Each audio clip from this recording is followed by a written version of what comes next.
আসসালামু আলাইকুম সবাইকে। আশা করি ভাইয়ারা সবাই ভালো আছো।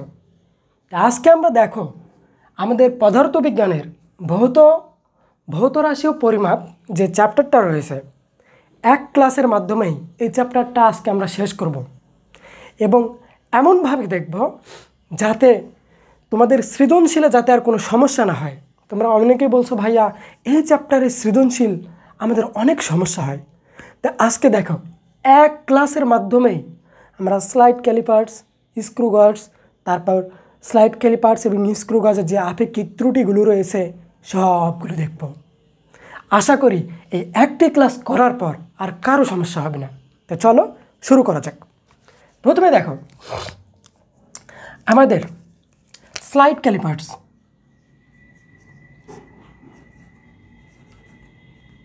স্লাইড ক্যালিপার্স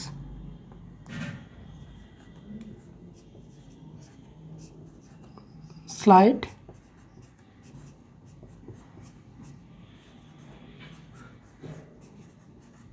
ক্যালিপার্স দেখো ভাইয়া, স্লাইড ক্যালিপার্সে আমাদের দুই ধরনের স্কেল থাকে। কয় ধরনের? দুই ধরনের স্কেল থাকে।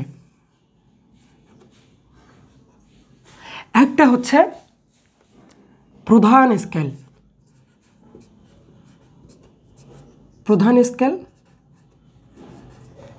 এই চ্যাপ্টার একদম ইজিভাবে পড়বো, বুঝতে পারছো? তো দেখো স্লাইড ক্যালিপার্সের একটা স্কেল হচ্ছে প্রধান স্কেল, আরেকটা স্কেলের নাম হচ্ছে ভার্নিয়ার স্কেল।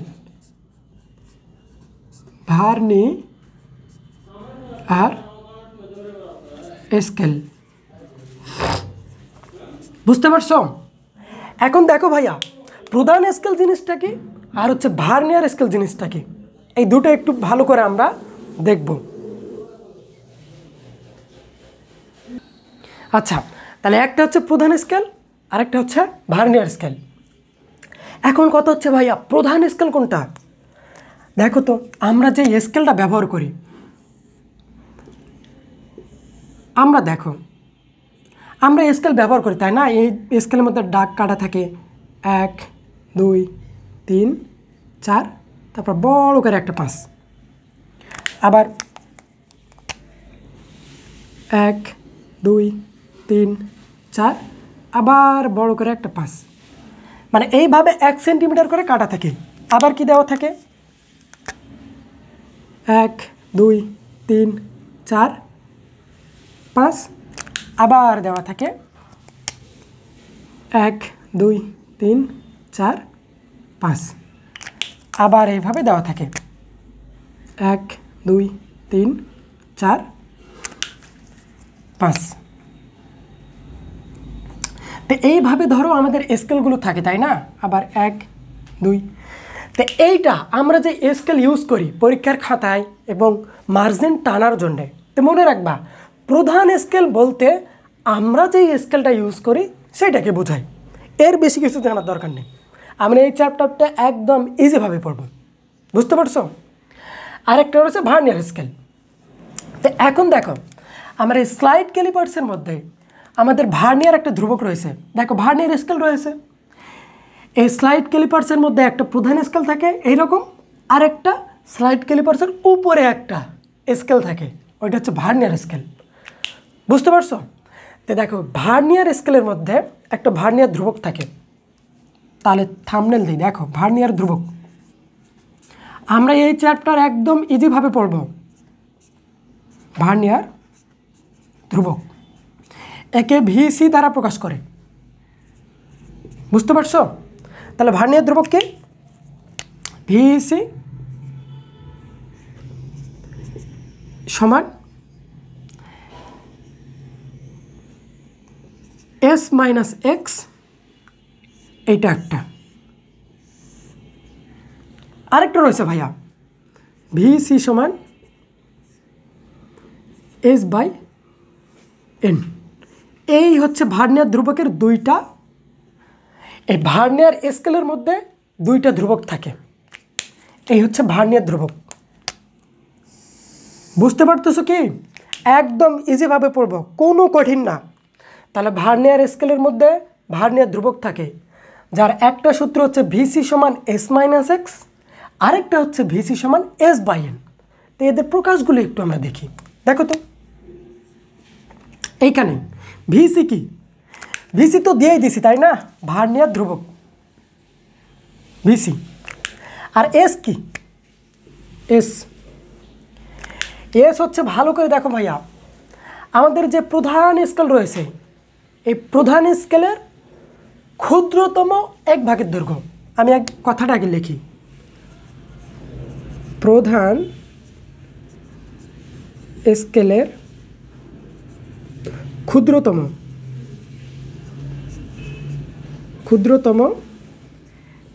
এক ভাগের দৈর্ঘ্য। এইটা আবার কি, আচ্ছা এইটা তো আমার প্রধান স্কেল। তো প্রধান স্কেলের ক্ষুদ্রতম দৈর্ঘ্যগুলো দেখি। দেখো এইটা হচ্ছে 1 ভাগ, 2 ভাগ, 3 ভাগ, 4 ভাগ, এইটা হচ্ছে 5 ভাগ। তাহলে এখানে 5টা দৈর্ঘ্য। আবার 1 ভাগ, 2 ভাগ, 3 ভাগ, 4 ভাগ, 5 ভাগ, মানে এইখান থেকে মোট দৈর্ঘ্য কত হচ্ছে 10 ভাগ। তাহলে সেমভাবে এই প্রতিটা দৈর্ঘ্যকে ক্ষুদ্রতম দৈর্ঘ্য বলে। যেমন এই প্রথমটা, এটা একটা ক্ষুদ্রতম দৈর্ঘ্য, এইটা একটা ক্ষুদ্রতম দৈর্ঘ্য। আর এগুলোর মান কত জানো, 1 মিলিমিটার। এর মানও 1 মিলিমিটার, এর মানও 1 মিলিমিটার, এর মানও 1 মিলিমিটার, এর মানও 1 মিলিমিটার, এর মানও 1 মিলিমিটার, মানে মোট এইখান থেকে এইখানে 5 মিলিমিটার, 5 মিলিমিটার, মানে সবগুলো এভাবে হবে। তাহলে দেখো তো ভাইয়া এইখানে কি বোঝা যাচ্ছে যে প্রধান স্কেলের ক্ষুদ্রতম এক ভাগের দৈর্ঘ্য 1 মিলিমিটার, এটা ফিক্সড 1 মিলিমিটার, এটা থাকবেই। এইটা প্রশ্নে দেওয়া থাকলেও করব, না দেওয়া থাকলেও আমরা ধরে নিয়ে করব 1 মিলিমিটার, মানে এস এর মান ফিক্সড। বুঝতে পারছো? আচ্ছা এরপর দেখো আরেকটা কি আছে, আরেকটা হচ্ছে এক্সটা কি। আচ্ছা ভাইয়া আমরা কি পড়তেছি, স্লাইড ক্যালিপার্স, তাই না? মনে রাখবো স্লাইড ক্যালিপার্সের 2টা অংশ, একটা প্রধান স্কেল আর একটা ভার্নিয়ার স্কেল। আমরা যে কোনো জিনিসই বের করি না কেন, ভার্নিয়ার ধ্রুবক হোক, মনে রাখবো প্রথমটা এটা হবে প্রধান স্কেল, আর পরেরটা হবে অবশ্যই ভার্নিয়ার স্কেলের ক্ষেত্রে। মানে প্রথমটা হবে প্রধান স্কেলে যে কোনো একটা কিছু, আর পরেরটা হবে ভার্নিয়ার স্কেলে যে কোনো একটা কিছু। কারণ 2টা অংশ মিলেই তো স্লাইড ক্যালিপার্স। আশা করি বুঝছো। তাহলে দেখো প্রথমটা যেহেতু এই এস প্রথম, এটা যদি প্রধান স্কেলের হয় তাহলে অবশ্যই এক্সটা কী হবে, ভার্নিয়ার স্কেলের। তাহলে এইটা হবে ভার্নিয়ার স্কেলের এক ভাগের দৈর্ঘ্য বা ক্ষুদ্র এক ভাগের দৈর্ঘ্য, এক ভাগের দৈর্ঘ্য। এই মান কিন্তু ফিক্সড না, এর মান দেওয়া থাকতে পারে, এর মান দেওয়া থাকবে প্রশ্নে। বুঝতে পারছো? এর মান কিন্তু ফিক্সড না, মনে রাখবো এর মান সবসময় ফিক্সড এস। আচ্ছা তাহলে আরেকটা সূত্র পাইলাম যে ভার্নিয়ার ধ্রুবকের 2টা সূত্র, আরেকটা হচ্ছে ভিসি সমান এস বাই এন। দেখো ভাইয়া এইখানে আমরা কি পড়ছি, এখানে আমরা এস পড়ছি তাই না, এস তো পড়ছি, এনটা কি, এনটা হচ্ছে ভাগ সংখ্যা। কি সংখ্যা? আচ্ছা এনটা হচ্ছে ভাগ সংখ্যা, এন হচ্ছে ভাগ সংখ্যা, জাস্ট আর কিছু লাগবে না। এই ছিল আমাদের হচ্ছে প্রধান স্কেল, এই ভার্নিয়ার ধ্রুবক, প্রধান স্কেল এবং ভার্নিয়ার স্কেলের মধ্যে ভার্নিয়ার ধ্রুবক, এতটুকু ডান। এরপর দেখব আমরা এই প্রধান স্কেল এবং ভার্নিয়ার স্কেল, এই 2টা মিলে তো কি স্লাইড ক্যালিপার্স। আর স্লাইড ক্যালিপার্সের আমাদের ব্যাস বের করতে বলে এবং দৈর্ঘ্য বের করতে বলে। চলো এবার আমরা ব্যাস এবং দৈর্ঘ্যটা দেখব। এটা মিশে দিচ্ছি। এবার কি দেখব, ব্যাস এবং দৈর্ঘ্য। আশা করি ভালো করে বুঝতেছো তোমরা। দেখো এবার হচ্ছে ব্যাস, ব্যাস অথবা দৈর্ঘ্য, দুইটাই দেখব। আচ্ছা দেখো, কখনো কখনো আমাদের কি থাকে, কখনো কখনো আমাদের পরীক্ষায় ব্যাসের কথা বলে, আবার দৈর্ঘ্যের কথা বলে। ভাইয়া মনে রাখবো, এই চ্যাপ্টারে ব্যাসও যেটা আমার, দৈর্ঘ্যও সেটা সেম। আচ্ছা ব্যাসকে আমরা কী ধরে নিই, ডি, তাই না? আর দৈর্ঘ্যকে এল। তো যে কোনো একটা ধরেই করব, যেহেতু ব্যাস এবং দৈর্ঘ্য দুইটাই সেম, তাহলে যে কোনো একটা ধরেই করব। তো চলো আমি ডি অথবা এল যে কোনো একটা ধরেই করলাম। বুঝতে পারছো? তো দেখো, ব্যাস ডি, ব্যাস হচ্ছে ডি সমান M plus C into VC, এইটা ব্যাস। আচ্ছা আমি দুইটাই দিয়ে দিই না, ব্যাস অথবা দৈর্ঘ্য, এল অথবা ডি সমান M plus C into VC, এইটা আবার কি ভাইয়া? এইটাই হচ্ছে আমার সেই স্লাইড ক্যালিপার্সের ব্যাস এবং দৈর্ঘ্যের সূত্র। কোনো কিচ্ছু জানার দরকার নেই। ব্যাসের সূত্র কি? M plus C into VC. চলো প্রকাশগুলো দেখে নেই। এখানে এম কি একটু লক্ষ্য করো ভাইয়া, প্রথম পার্টটা দেখো তো। দেখো স্লাইড ক্যালিপার্সের কয়টা অংশ? দুইটা, একটা প্রধান স্কেল আর একটা ভার্নিয়ার স্কেল।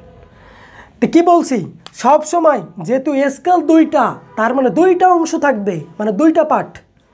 প্রথম পার্ট দেখো এম, এম যদি হয় প্রধান স্কেল, পরের এই অংশটা থাকে, তাই না? সি ইন্টু ভিসি, তাহলে এইটা হবে ভাইয়া ভার্নিয়ার স্কেল। বুঝতে পারছো? তাহলে প্রধান স্কেলের পার্ট যোগ ভার্নিয়ার স্কেলের পার্ট, এইটা মিলেই কিন্তু আমার হচ্ছে স্লাইড ক্যালিপার্স। তাহলে দেখো এমটা কি, তাহলে এম সমান আমরা লিখতে পারি প্রধান স্কেলের পার্ট, প্রধান স্কেলের পার্ট। ওকে, আচ্ছা আর এরপর দেখো, এরপর আর কি থাকে? ভিসি। একটু লক্ষ্য করো ভাইয়া, ভিসি জিনিসটা কি? দেখো ভিসি কিন্তু আমরা দেখে আসলাম, এই হচ্ছে ভার্নিয়ার স্কেলের, মানে ভার্নিয়ার ধ্রুবক, এটা আমরা দেখে আসছি ভাইয়া। তাহলে ভিসি হচ্ছে, আচ্ছা দেখো ভাইয়া, তাহলে ভিসি কি? ভিসি আমরা আগেই দেখলাম, তাই না? ভিসি হচ্ছে আমার, ভিসি হচ্ছে আমার ভার্নিয়ার ধ্রুবক, ভার্নিয়ার ধ্রুবক। দেখো প্রশ্নে যদি আমাকে ব্যাস অথবা দৈর্ঘ্য বের করতে বলে, তাহলে প্রধান স্কেলে পার্ট দেওয়া থাকবে, এবং ভিসি যদি দেওয়া না থাকে, তাহলে দেখো তো ভিসির সূত্র ভার্নিয়ার ধ্রুবক, এই সূত্রটা আমাদের হয় দুটাতে পড়বে, একটা হচ্ছে এস বাই এন, এটাতে মান দেওয়া থাকবে, অথবা আরেকটা ভিসি সমান হচ্ছে এস মাইনাস এক্স। এই দুইটার যে কোনো একটা দেই, আমরা ভার্নিয়ার ধ্রুবকটা বের করতে পারবো না, বের করে এখানে বসাইতে পারবো। বুঝাইতে পারছি? আচ্ছা এরপর দেখো আরেকটা ট্রাম রয়েছে, আরেকটা হচ্ছে সি। সিটা কি ভাইয়া? সিটা হচ্ছে আমার এই ভার্নিয়ার সমপাতন। কি পাতন? ভার্নিয়ার সমপাতন, সমপাতন। আচ্ছা তোমরা বলতেই পারো যে ভাইয়া এটা ভার্নিয়ার সমপাতন না হয়ে কেন এটা প্রধান স্কেলে সমপাতন হলো না? কারণ দেখো আগেই বলছি যে স্লাইড ক্যালিপার্সের দুইটা অংশ, একটা প্রধান স্কেল আর একটা ভার্নিয়ার স্কেল। প্রথমটা যদি হয় প্রধান স্কেল, প্রথমটা যদি হয় প্রধান স্কেল, তাহলে অবশ্যই পরের যে ট্রামটা থাকবে দেখো, এটা অবশ্যই দুটা ভার্নিয়ার স্কেলের হবে। এই জন্যে এটা ভার্নিয়ার সমপাতন। বুঝতে পারছো? ওকে ডান। তাহলে এই ছিল আমার ব্যাস এবং হচ্ছে দৈর্ঘ্য। আশা করি স্লাইড ক্যালিপার্সের মধ্যে আর যে কোনো প্রশ্ন যদি আসে তোমরা কেউ আটকাবে না। এরপরে আমরা একটা ক্লাস দেখব, সেগুলো হচ্ছে শুধু আমরা প্রশ্ন, সৃজনশীল প্রশ্ন সলভ করব এই নিয়মে। সবাই এই নিয়মে করবা। বুঝতে পারছো?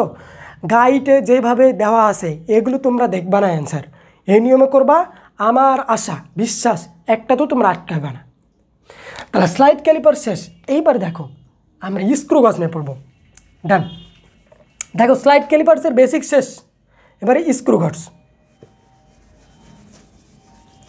যেহেতু বলছে ভাইয়া এক ক্লাসেই এই অধ্যায়টা শেষ করে দিব এবং একটি ক্লাসের মাধ্যমেই তোমরা সৃজনশীল অনায়াসে করতে পারবা, কোনো প্যারা খাবে না। বুঝতে পারছো? কোনো প্যারা খাবা না, ইজিলি পারবা। চলো এইবার আসি স্ক্রু গজ।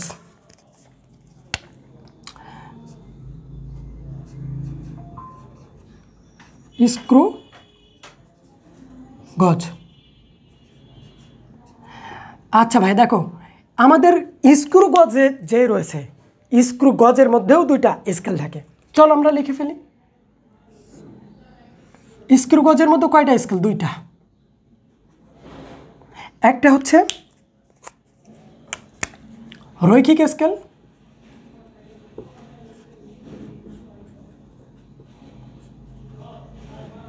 রৈখিক স্কেল,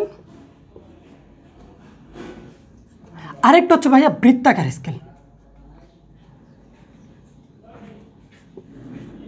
বৃত্তাকার স্কেল। বুঝতে পারছো কি? দেখো আমরা স্লাইড ক্যালিপার্স দেখলাম, স্লাইড ক্যালিপার্সের মধ্যে দুইটা স্কেল ছিল। একটা ছিল হচ্ছে তোমার প্রধান স্কেল, আরেকটা ছিল হচ্ছে ভার্নিয়ার স্কেল। সেমভাবে এই স্ক্রু গজের মধ্যেও দুটো স্কেল আছে, একটা হচ্ছে রৈখিক স্কেল, আরেকটা হচ্ছে বৃত্তাকার স্কেল। তো চলো ভাইয়া সেমভাবে আমরা দেখো তো এই স্লাইড ক্যালিপার্সের মধ্যে একটা ভার্নিয়ার ধ্রুবক দেখছিলাম ভিসি, সেমভাবে স্ক্রু গজের মধ্যে একটা ধ্রুবক দেখব। চলো তাহলে এই ধ্রুবকের একটা সুন্দর নাম রয়েছে, এইটার নাম হচ্ছে লঘিষ্ঠ ঘনন।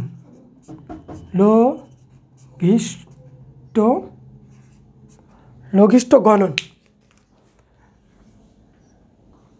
লঘিষ্ঠ গণন অথবা দেখো, আচ্ছা দেখা কি যায়? হ্যাঁ দেখা যাচ্ছে, ভিডিও চলতেছে। ওকে দেখো লঘিষ্ঠ গণন অথবা আরেকটা নাম আছে নুনাঙ্ক। নুনাঙ্ক। বুঝতে পারছো কি? লঘিষ্ঠ গণন বা নুনাঙ্ক। দেখো তাহলে স্লাইড ক্যালিপার্সে যেহেতু ভার্নিয়ার ধ্রুবককে ভিসি দ্বারা প্রকাশ করা হয়েছিল, এইখানে ভাইয়া লঘিষ্ঠ গণন বা নুনাঙ্ককে এলসি দ্বারা প্রকাশ করা হবে। এলসি সমান, এলসি সমান কী হবে দেখো তো? এলসি সমান উপরে P/N। এইটা আবার কি ভাইয়া? P/N। এইটা আবার কি?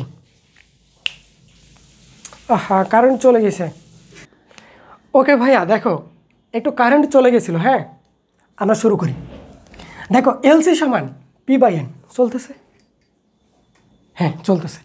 দেখো লঘিষ্ঠ গণন এলসি সমান হচ্ছে P/N। এইখানে দেখো তো ভাইয়া পি জিনিসটা কি? পিটা হচ্ছে পিস, আর এনটা কি? এন হচ্ছে ভাগ সংখ্যা। ভাগ সংখ্যা।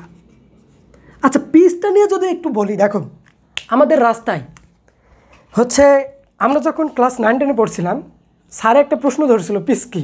আমার মনে আছে একটা ছেলে বলছিল রাস্তায় যে হচ্ছে তোমার এই রোড পাকা করার সময় মানে যখন হচ্ছে রোলার দিয়ে কী করে ডলে, ওইটাকে পিস বলে। একটা ছেলে বলছিল ওইটা পিস, কিন্তু এই পিস না। বুঝতে পারছো? এই পিস হচ্ছে কি ভাইয়া, আমাদের দেখো স্ক্রু গজ থাকে তাই না? স্ক্রু গজের সামনে একটা টুপির মতো থাকে, ওই টুপিকে যদি আমি এইভাবে ঘোরাই, একটু লক্ষ্য করো স্ক্রু গজের, আচ্ছা ধরো এটা টুপি, এই স্ক্রু গজের টুপিকে যদি আমি এইভাবে ঘোরাই, এটা ঘোরালে ওকে তাহলে পিস জিনিসটা বুঝছো? মানে ধরো এটা একটা হচ্ছে পিস, এটা একটা স্ক্রু গজ। স্ক্রু গজের একটা টুপি থাকে, এই টুপিকে যদি আমি কি করি এভাবে ঘোরাইলে বৃত্তাকার স্কেলটা একটু ভেতরের দিকে চলে যায়। এই ভেতরের দিকে চলে যাওয়াকে কিন্তু ভাইয়া পিচ বলে। বুঝতে পারছো? তো ওকে, অত বেশি কিছু জানার দরকার নেই। তাহলে আমরা জানি লঘিষ্ঠ গণন বা ন্যূনাঙ্ক সমান এলসি সমান হচ্ছে P/N। ডান। ওকে, এখন দেখো স্ক্রু গজ, এইটাই হচ্ছে আমরা স্লাইড ক্যালিপার্সের ক্ষেত্রে যে ধ্রুবকটা দেখলাম, ভার্নিয়ার ধ্রুবক, স্ক্রু গজের ক্ষেত্রেও সেই ধ্রুবকটাকে আমরা লঘিষ্ঠ গণন বা ন্যূনাঙ্ক দ্বারা মনে রাখতে পারি। এইবার দেখো আমরা স্লাইড ক্যালিপার্সের কি দেখলাম, ব্যাস দেখলাম। কি দেখলাম? ব্যাস বা দৈর্ঘ্য, ব্যাস অথবা দৈর্ঘ্য। এইখানেও ভাইয়া আমাদের স্ক্রু গজের ক্ষেত্রেও ব্যাস এবং দৈর্ঘ্য রয়েছে, সেম দুইটা জিনিস। তাহলে এই ব্যাস এবং দৈর্ঘ্যকে তুমি ডি দ্বারা বা এল দ্বারা যে কোনো জিনিস দ্বারা প্রকাশ করতে পারো। ডি দ্বারা, আমি ডি দ্বারা প্রকাশ করলাম, অথবা এল, দুইটা দ্বারা। তাহলে ব্যাস বা দৈর্ঘ্য সমান হচ্ছে, দেখো, এল প্লাস, ওটা যেহেতু এম দিয়েছি এটা এল দিই, এল প্লাস এলসি ইন্টু সি, অথবা সি আগে দিতে পারো, এলসি পরে দিতে পারো।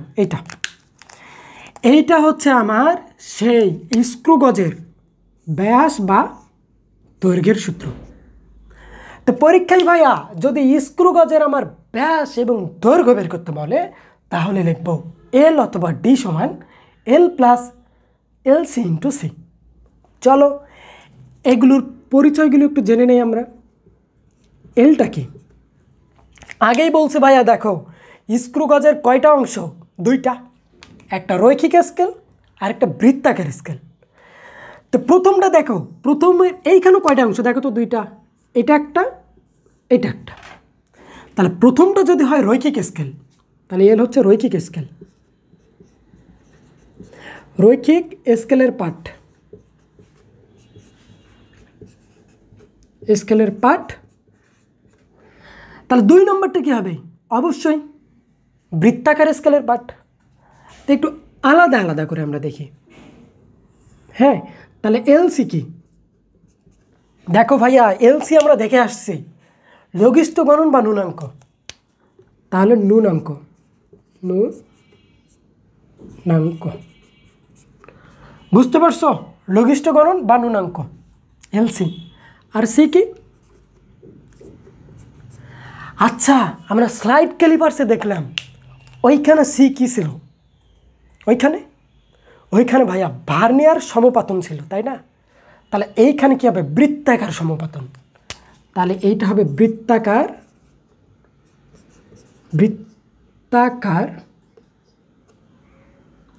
ওকে, বৃত্তাকার সমপাতন। দেখা কি যায়? দেখা কি যাচ্ছে? হ্যাঁ, তাহলে এইটা হবে ভাইয়া বৃত্তাকার সমপাতন। ডান। এই স্লাইড ক্লিপার্স এবং স্ক্রু গজের মধ্যে, এইগুলোর মধ্যে থেকে প্রশ্ন আসবে। আজকের ক্লাসটা হচ্ছে বেসিক ক্লাস, আশা করি সবাই বুঝতেছো, তাই না? ওকে, তাহলে এগুলো ভাইয়া যদি দেওয়া থাকে, আচ্ছা আমার পরীক্ষা যদি ব্যাসার্ধ বের করতে বলে, তাহলে এইটা বের করে আমি ব্যাস দিয়ে বের করলাম। ব্যাসকে যদি দুই দ্বারা ভাগ করি, তাহলে কি পাবো? ব্যাসার্ধ। তাহলে বের করতে পারবো না? ইজিলি বের করতে পারবো। তা ডান, আমাদের স্ক্রু গজ ডান এবং হচ্ছে স্লাইড ক্যালিপার্স ডান। দেখো স্ক্রু গজের দুইটা অংশ ছিল, একটা ধ্রুবক আর একটা ব্যাস বা দৈর্ঘ্য। স্ক্রু গজের ক্ষেত্রে দুইটা, স্লাইড ক্যালিপার্সের ক্ষেত্রে দুইটা, একটা হচ্ছে ব্যাস আর একটা হচ্ছে ভার্নিয়ার ধ্রুবক। দুইটা স্ক্রু গজের ক্ষেত্রে দুইটা, একটা ব্যাস বা দৈর্ঘ্য আর একটা লঘিষ্ঠ গণন বা ঋণাঙ্ক মানে ধ্রুবক। ডান। তাহলে আমাদের স্ক্রু গজ শেষ, তারপর হচ্ছে স্লাইড ক্যালিপার শেষ। এখন ভাই আমরা আপেক্ষিক ত্রুটি নিয়ে পড়ব, মোস্ট ইম্পর্টেন্ট ফর সৃজনশীল। দেখো সিকিউর জন্য খুবই গুরুত্বপূর্ণ, আশা করি এগুলো বুঝছো। এগুলো দ্বারা মনে হয় না যে সৃজনশীলে আর সমস্যা হবে। আচ্ছা দেখি তো, ভিডিও চলতেছে। হ্যাঁ, অলরেডি 24 মিনিট হয়ে গেছে। দেখো আপেক্ষিক ত্রুটি পড়লে ডান, এই অধ্যায় শেষ, কমপ্লিট সৃজনশীলের জন্যে। ওকে, দেখো আপেক্ষিক ত্রুটি ভাইয়া এটা হচ্ছে মোস্ট ইম্পর্টেন্ট। আপেক্ষিক ত্রুটি, আপেক্ষিক ত্রুটি এইটা বুঝতে পারছো? তো দেখো কি লেখা আছে, আপেক্ষিক ত্রুটি, তাই না? তার মানে আমি কোনো কিছু যদি মাপি, কোনো একটা জিনিস যদি মাপি, তার মাধ্যমে কি আছে, তার মধ্যে হয়তো কোনো ত্রুটি আছে। ত্রুটি থাকলে মানে ভুল থাকলে সেই ভুলটা আমাকে সংশোধন করতে হবে। এগুলি হচ্ছে সেই ম্যাথ। তো চলো আপেক্ষিক ত্রুটির আমরা আগে ফর্মুলাটা দেখে আসি। হ্যাঁ, তাহলে আপেক্ষিক ত্রুটি, আপেক্ষিক ত্রুটি সমান হচ্ছে উপরে হবে চূড়ান্ত ত্রুটি। ভাইয়া এইটা দিয়েই কিন্তু করবো। হ্যাঁ, চূড়ান্ত ত্রুটি ভাগ পরিমাপকৃত ত্রুটি, পরিমাপকৃত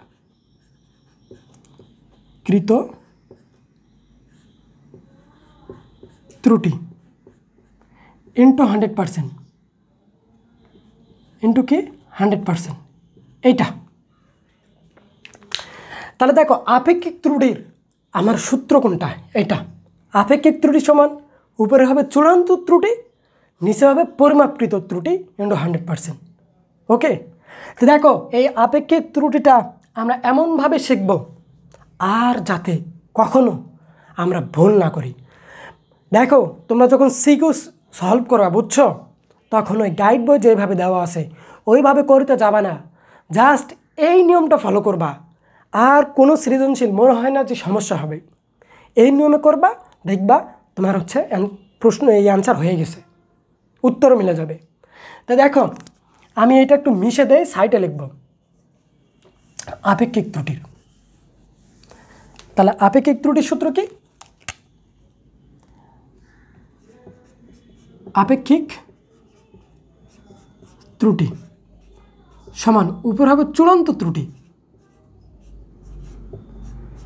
চূড়ান্ত ত্রুটি দেখা কি যায়? হ্যাঁ যাচ্ছে। দেখো চূড়ান্ত ত্রুটি ভাগ হচ্ছে পরিমাপকৃত ত্রুটি, পরিমাপকৃত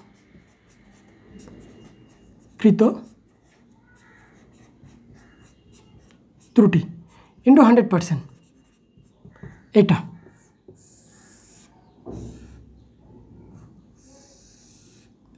এটা থাক। এখন দেখো যখনই আমরা আপেক্ষিক ত্রুটির ম্যাথ করব, দুইটা জিনিস মাথায় রাখবো। কয়টা? দেখো ভাইয়া দুইটা, অলওয়েজ দুইটা জিনিস মাথায় আনবো। দুইটা, একটা যদি পার্সেন্ট থাকে, পার্সেন্ট যদি থাকে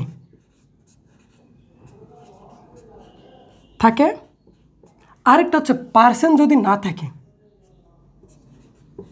পার্সেন্ট যদি না থাকে। এই দুইটা জিনিস তো করবো ভাইয়ারা।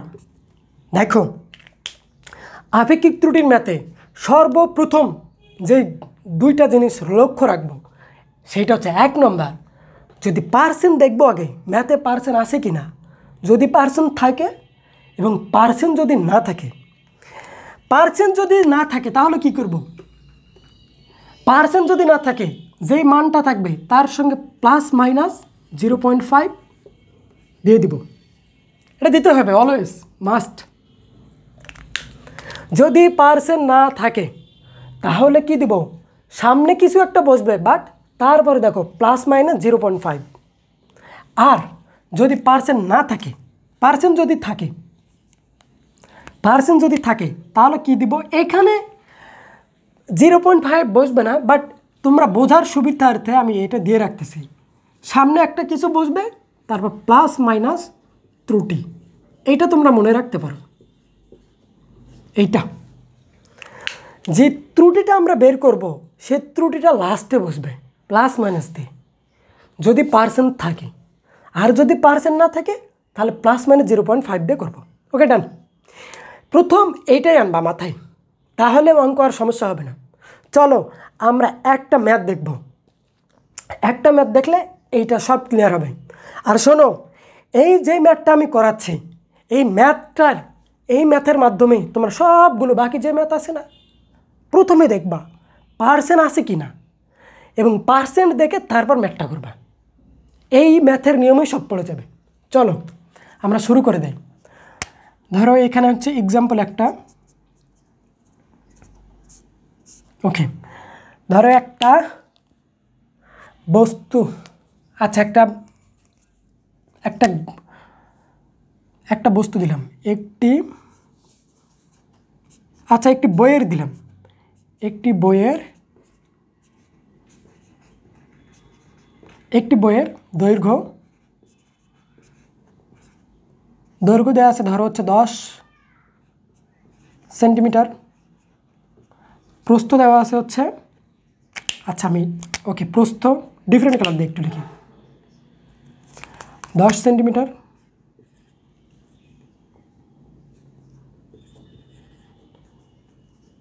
তারপর হচ্ছে প্রস্থ দেওয়া আছে হচ্ছে ধরো 5 সেন্টিমিটার, আর একটা উচ্চতা দেওয়া আছে ধরো হচ্ছে 4 সেন্টিমিটার। তাহলে একটি বইয়ের দৈর্ঘ্য দেওয়া আছে 10 সেন্টিমিটার, প্রস্থ 5 সেন্টিমিটার এবং উচ্চতা দেওয়া আছে 4 সেন্টিমিটার। হলে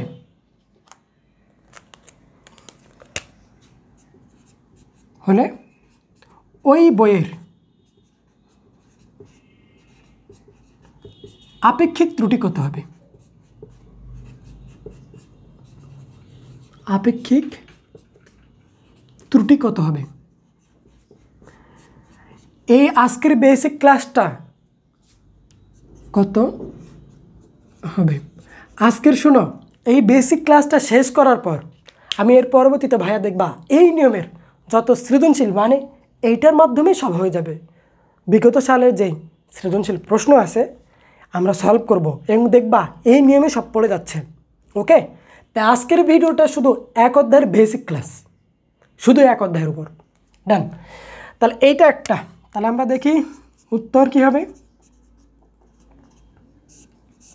প্রথমে দেখো, প্রথম আমরা কি লক্ষ্য করব, পার্সেন্ট দেওয়া আছে কি না। দেখো তো ম্যাথে একটি বইয়ের দৈর্ঘ্য বলা আছে 10, প্রস্থ 5, উচ্চতা 4, হলে ওই বইয়ের আপেক্ষিক ত্রুটি কত। তার মানে এইখানে কি পার্সেন্ট নাই। দেখো পার্সেন্ট যদি না থাকে তাহলে অবশ্যই প্লাস মাইনাস কত হবে 0.5। বুঝছো? তাহলে কেমনে করবো দেখো, প্রথমে দেখো ভাইয়া আপেক্ষিক ত্রুটি বের করতে হবে। তাহলে আপেক্ষিক ত্রুটির সূত্র কি? চূড়ান্ত ত্রুটি বাই পরিমাপকৃত ত্রুটি ইন্টু 100%। মনে রাখবা এই পরিমাপকৃত ত্রুটিটা দেওয়াই থাকে পরীক্ষায়, মানে প্রশ্নে দেওয়াই থাকে। আর চূড়ান্ত ত্রুটিটা যদি আমরা বের করতে পারি তাহলে চূড়ান্ত ত্রুটির মানটা এখানে বসে দেব, বসে দিয়ে পরিমাপকৃত ত্রুটিকে ভাগ করব, দেন 100 দ্বারা গুণ করব, তাহলেই মান বের হয়ে আসবে। তো পরিমাপকৃত ত্রুটিটা আমার দেওয়াই থাকে। কেমনে দেখো, একটা বইয়ের দৈর্ঘ্য দেওয়া আছে 10, প্রস্থ আছে 5, উচ্চতা আছে 4। তাহলে এখান থেকে কি পাবো ভাইয়া? দৈর্ঘ্য ইন্টু প্রস্থ ইন্টু উচ্চতা, তার মানে আয়তন পাবো। দেখো কি পাবো? আয়তন। তাহলে আয়তন কি? দৈর্ঘ্য ইন্টু প্রস্থ ইন্টু উচ্চতা। তাহলে দৈর্ঘ্য কত? 10 ইন্টু প্রস্থ হচ্ছে 5 ইন্টু উচ্চতা 4। তাহলে কত হবে? 4 5 20, মানে 200 সেন্টিমিটার। দেখো এইখানে একটা সেন্টিমিটার, এইখানে একটা সেন্টিমিটার, এইখানে একটা সেন্টিমিটার, 3টা সেন্টিমিটার গুণ, তাহলে সেন্টিমিটার কিউব হবে। যেহেতু আয়তন বের করতেছি, বুঝাইতে পারছি? তাহলে দেখো দৈর্ঘ্য প্রস্থ উচ্চতা গুণ করে একটা আয়তন পাইছি। আর এই যে আয়তনটা পাবো, মনে রাখবো ভাইয়া, এই আয়তনই সবসময় আমার কী হবে? পরিমাপকৃত ত্রুটি। তাহলে এই মানটাই আমার কি হবে?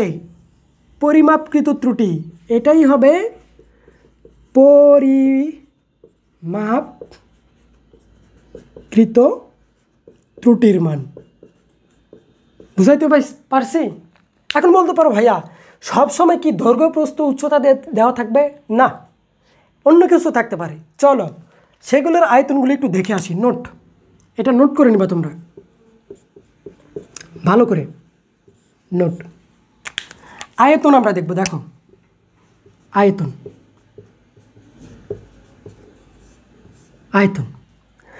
যদি আমার বস্তু হয় গোলক, দেখো যদি গোলক থাকে, এখানে বয়ের কথা বলা আছে, তাহলে বয়ের দৈর্ঘ্য আছে, প্রস্থ আছে, উচ্চতাও আছে, তাই না?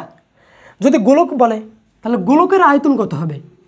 গোলকের আয়তন আমরা জানি 4/3 পাই আর কিউব। এইটা মনে রাখবো ভাইয়া, এটা গোলকের আয়তন। তাহলে এটা 1 নম্বর। 2 নম্বর সিলিন্ডারের আয়তন। যদি সিলিন্ডার কথা বলা থাকে তাহলে সিলিন্ডারের আয়তন পাই আর স্কোয়ার এইচ, এটি হচ্ছে সিলিন্ডারের আয়তন। আর যদি কি বলা থাকে, আচ্ছা একটা হচ্ছে ঘন বস্তু, ঘন বস্তুর কথা যদি বলা থাকে, ঘন বস্তু ভাইয়া দৈর্ঘ্য ইন্টু প্রস্থ ইন্টু উচ্চতা। তো ভাইয়া এটা কি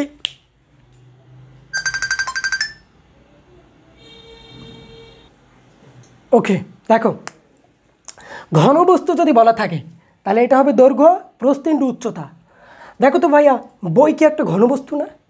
তো মনে রাখবো ঘন বস্তুর ক্ষেত্রে আয়তন দৈর্ঘ্য ইন্টু প্রস্থ ইন্টু উচ্চতা। আর যদি আরেকটা বলা থাকে সেটা ঘনকের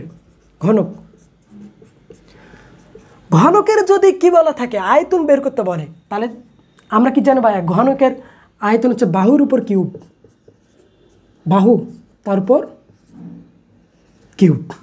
এইটা হচ্ছে ঘনকের আয়তন। তাহলে এই 4টা আয়তন ভালো করে মনে রাখবো, তাই না?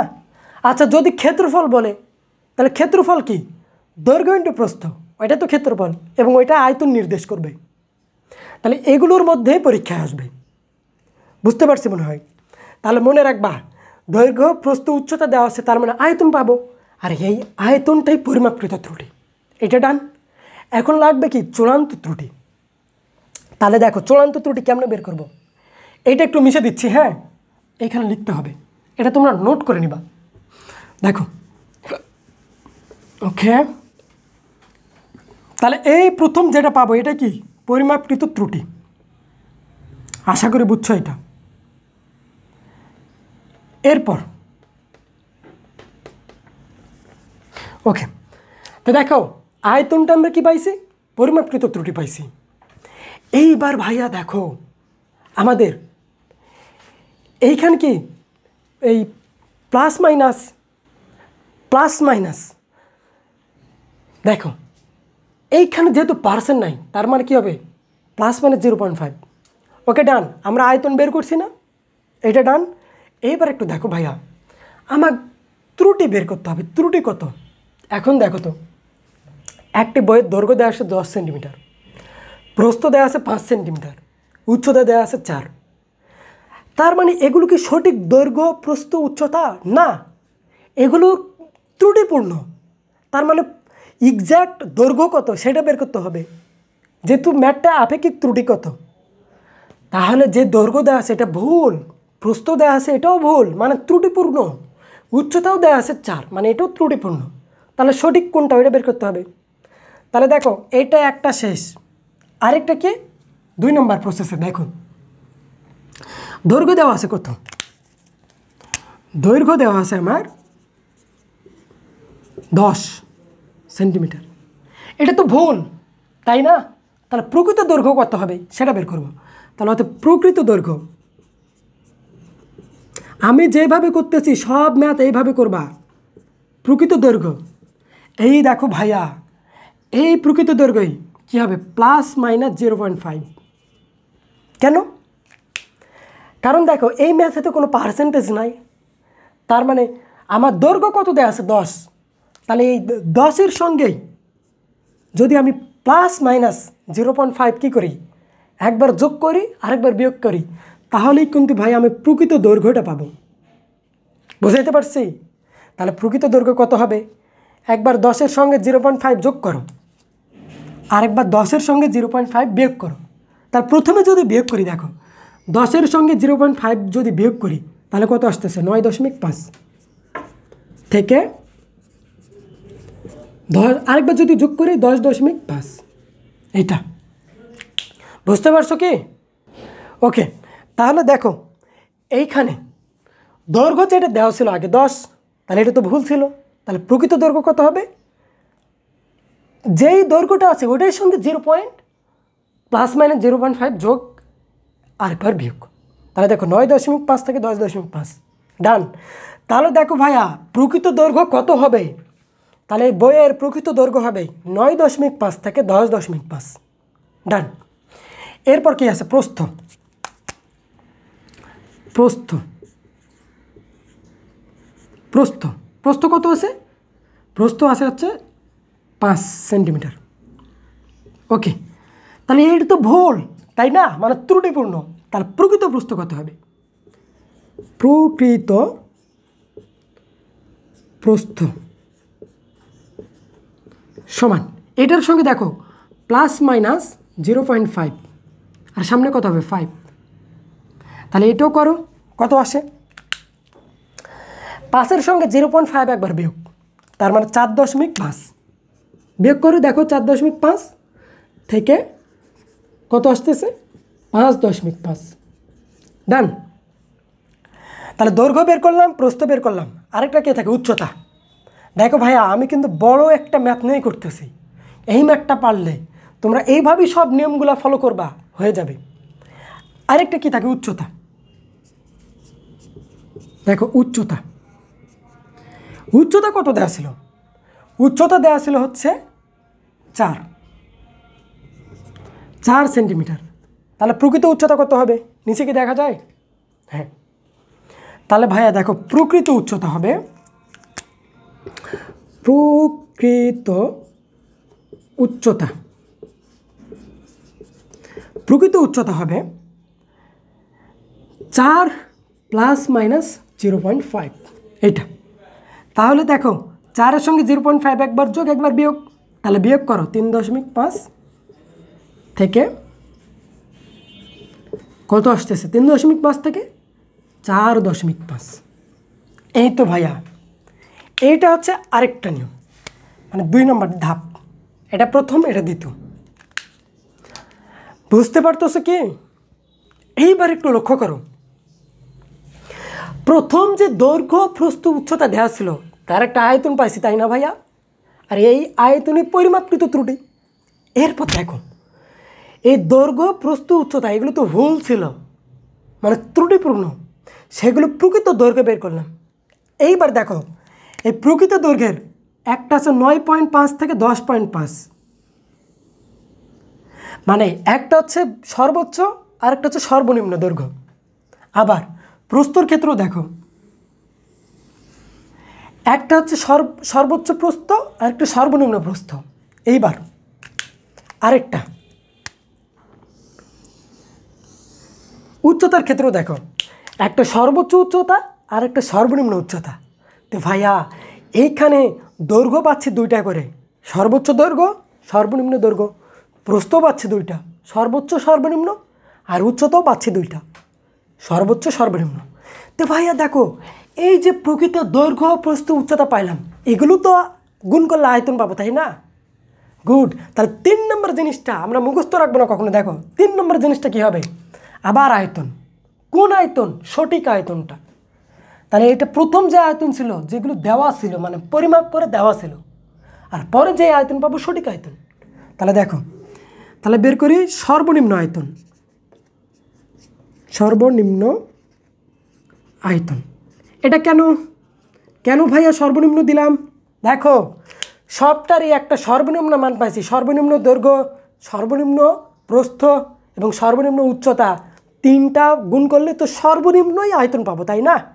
এই জন্য ভাই এটা সর্বনিম্ন আয়তন 9.5 গুণন 4.5 গুণন 3.5। এইটা গুণ করবা, এটা গুণ করলে কত আসে? এইটা গুণ করলে কত আসে? আচ্ছা ক্যালকুলেটর করে রাখলাম। আচ্ছা এইটা গুণ করে আচ্ছা আচ্ছা আচ্ছা গুণ করলে আসতেছে 149.625। 149.625 এটা আয়তন সেন্টিমিটার কিউব।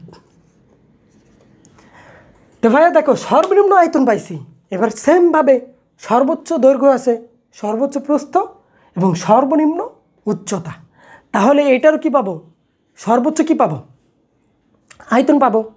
তাহলে দেখি সর্বোচ্চ আয়তন কোনটা হবে। সর্বোচ্চ আয়তন সমান, নিচে কি দেখা যায়? হ্যাঁ যাচ্ছে। সর্বোচ্চ আয়তন কত? দেখো 10.5 গুণন 5.5 গুণন উচ্চতা হচ্ছে 4.5। এই তিনটা গুণ করলে কত আসে দেখি তো।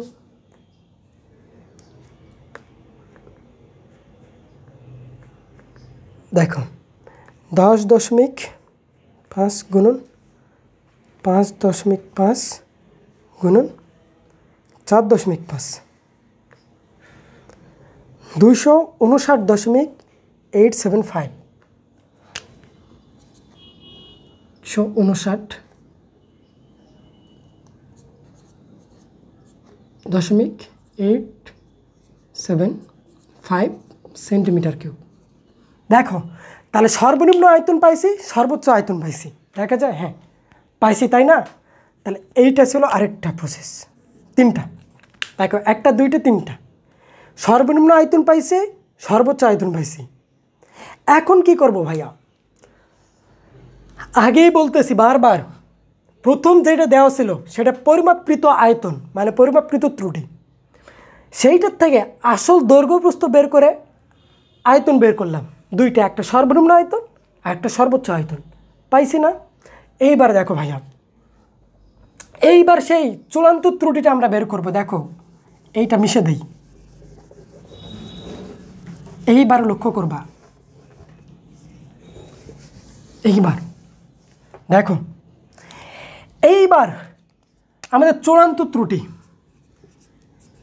চূড়ান্ত ত্রুটি, শুধু চূড়ান্ত ত্রুটি দিব না, যেহেতু সর্বনিম্ন সর্বোচ্চ দুইটা আছে, তাহলে এখানে প্রথমে দেব সর্বনিম্ন। সর্বনিম্ন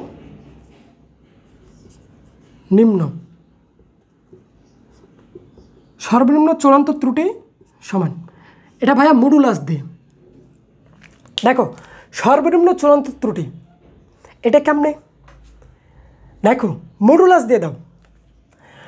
এইটা মনে রাখবা, যেটা করতেছি এইটা সর্বনিম্ন চূড়ান্ত ত্রুটি কেমনে বের করবো? দেখো প্রথমে আয়তন কত? 200, তাই না? এইটা আগে বসাবা, বিয়োগ যেহেতু সর্বনিম্ন আয়তন কত ছিল? দেখো 149.625, এটা বিয়োগ 149.625, এটা বিয়োগ করবা মডুলাসের মধ্যে। মডুলাস মানে কি ভাইয়া?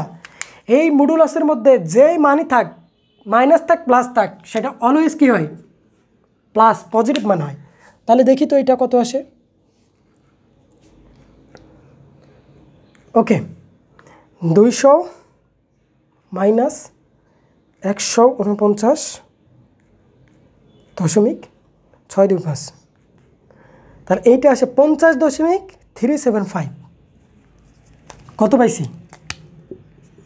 50.375।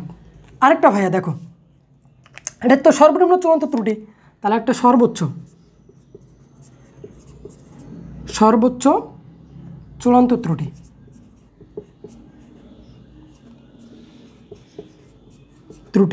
সমান এটাও ভাই দেখো মডুলাসের মধ্যে।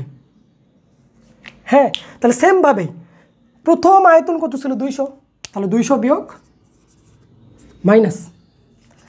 দেখো এবারে যেহেতু সর্বোচ্চ কথা, তার মানে সর্বোচ্চ আয়তন কত 259.875 মডুলাস।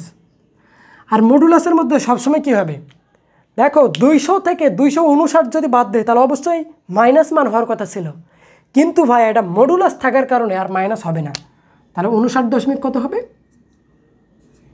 59.875 এটাই হবে, এটাই না, এটাই তো হওয়ার কথা। 200 বিয়োগ 259.875, হ্যাঁ এইটাই পাইছি না ভাইয়া। এইবার লক্ষ্য করো এই দুইটার মধ্যে বড় কোনটা, এটা বড় না? দেখো 50 আর 59 থেকে বড় কোনটা 50 59, তা যেইটা বড় সেটাই ভাইয়া চূড়ান্ত ত্রুটি। মানে অনেক বড় মনে হইলো তাই না, বড় হোক কিন্তু ইজি। এই নিয়মে তোমরা সবগুলো করবা, সবগুলো ভাই হয়ে যাবে। তো চলো এইবার আপেক্ষিক ত্রুটি মানটা বসে দাও। তাহলে আমরা সূত্রটা লিখি, নিচে লেখা যাবে না? হ্যাঁ যাবে। দেখো তাহলে আপেক্ষিক ত্রুটি সমান উপরে কি চূড়ান্ত ত্রুটি, উপরে চূড়ান্ত ত্রুটি কত 59.875 ভাগ নিচে পরিমাপকৃত ত্রুটি, এই দেখো 200, আগে পরিমাপ করছি 200 ইন্টু 100%। তাহলে এইটা ক্যালকুলেশন করে কত আসে, এটা ক্যালকুলেশন করে যেটা আসবে সেইটাই অ্যান্সার। তাহলে 59.875 ভাগ 200 ইন্টু 100, 29.43 বা 44, 29.44। এইটাই ভাইয়া সেই আমার কাঙ্ক্ষিত আপেক্ষিক ত্রুটির মান। দেখো বের করে বলছি, এই নিয়মে তোমরা করবা, আশা করি এই আপেক্ষিক ত্রুটির কোনো সমস্যা হবে না।